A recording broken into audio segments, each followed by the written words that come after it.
Imagine a Hollywood star whose glow is fading, clinging to the spotlight. Elizabeth Sparkle, a former Oscar-winning actress, is still fighting to stay relevant at 50. She's traded red carpets for morning aerobic shows, but one routine day takes a shocking turn. Forced into the men's restroom by a broken door, she overhears her producer cruelly plotting to replace her, his harsh words cutting deep. To him, she's nothing more than an aging grandmother. What happens next? Stick around as we unravel the dramatic twists of Elizabeth's fight for her legacy. Later, Elizabeth and Harvey meet for lunch. Harvey speaks bluntly, announcing his need to please the audience and his intention to fire Elizabeth. She says nothing, leaves in distress, and drives home. On the way, she notices workers tearing down a billboard of her image. Upset and unfocused, she crashes her car.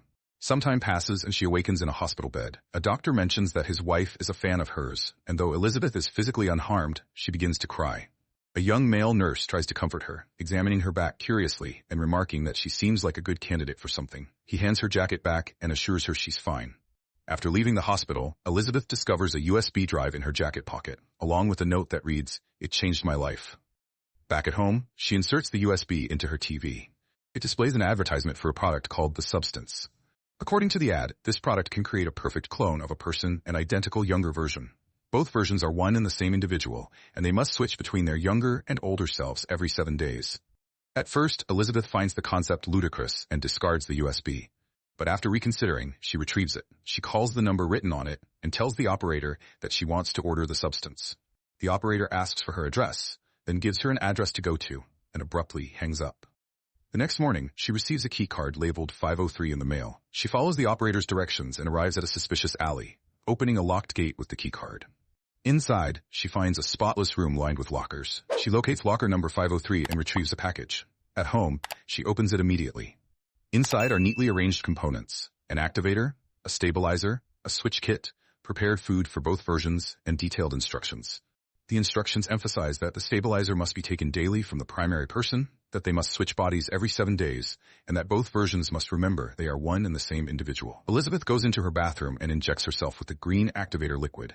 Instantly, her pupils deform, and she groans as her back begins to split. She loses consciousness. A figure emerges from her back, her younger, more attractive self. This younger version, appearing fully formed, immediately stitches up the older Elizabeth's back. Soon after, while showering, the young woman feels dizzy and experiences a nosebleed. She remembers the instructions and quickly extracts stabilizer fluid from Elizabeth's spine. This replenishes her and halts the discomfort. She then sets about her new life. The following day, the young version, calling herself Sue, notices an ad placed by Harvey seeking younger talent. Sue goes to the audition, performs confidently, and introduces herself as Sue. The judges are impressed. Harvey is captivated by her appearance and hires her. Sue tells him she is unavailable every other week due to obligations to her sick mother. Harvey, unwilling to lose such a valuable find, agrees to her schedule. In the following days, Sue participates in photo shoots, her face quickly appearing on billboards across the city. She rehearses, updates her wardrobe, and prepares for her role in the show. A week later, the rule requires another switch. Sue returns to the bathroom, uses the switching kit, and collapses as Elizabeth awakens in her older body. Initially confused, Elizabeth soon recognizes the younger woman in her home as her other self. The next day, Elizabeth attempts to resume her job, but Harvey casually informs her that she has been replaced. She learns that Sue, the younger version of herself, is the replacement. Elizabeth leaves and spends her time fulfilling the required procedures.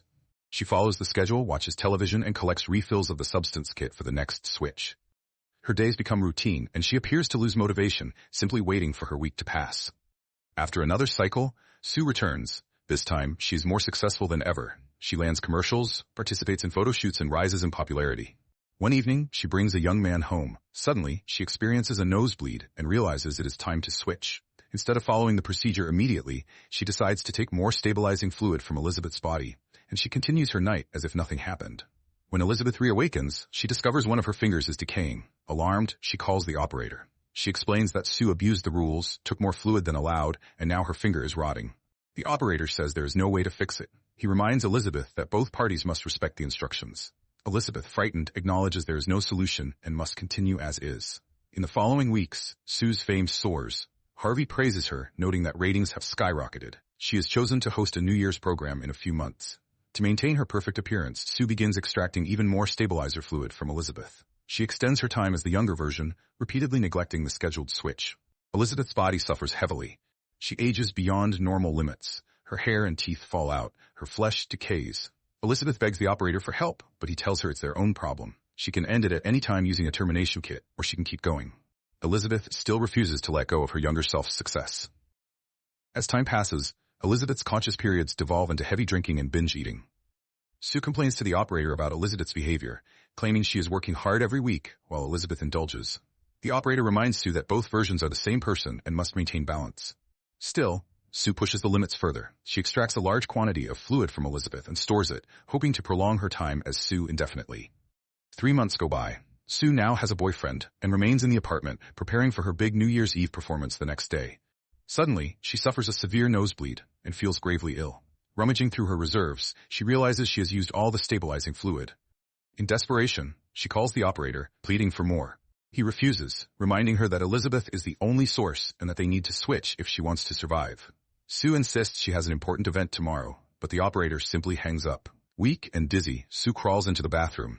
She tries to initiate the switching process, hoping to replenish what she needs from Elizabeth's body. Meanwhile, her boyfriend hears noises and calls out to her. Now Elizabeth awakens, even more grotesque than before, with a twisted hump on her back. She orders the boyfriend to leave, and he flees in terror. Elizabeth then looks at herself in the mirror, horrified by her reflection.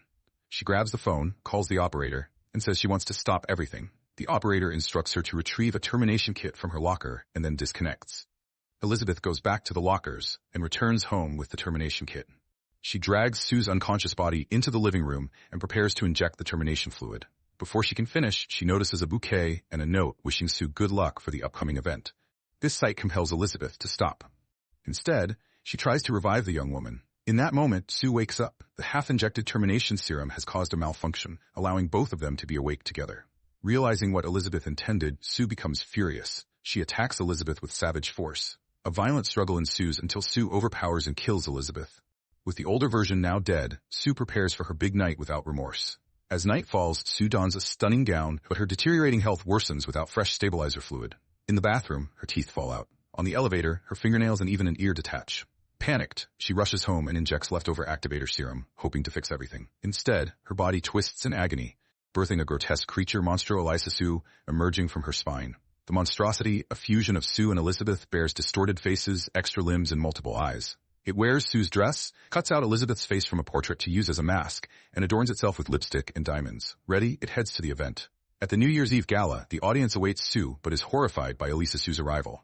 The mask slips, revealing its true, monstrous form. Chaos erupts as the crowd screams and flees. A man strikes the creature, but it regenerates, becoming even more horrifying. In the end, Elisa Sue flees and explodes in the street, leaving only Elizabeth's intact face.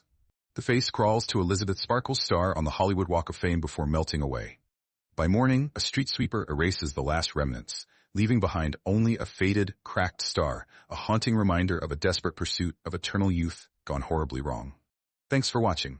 I've got plenty of awesome content coming up, so make sure you subscribe and hit the notification bell to be the first to see it.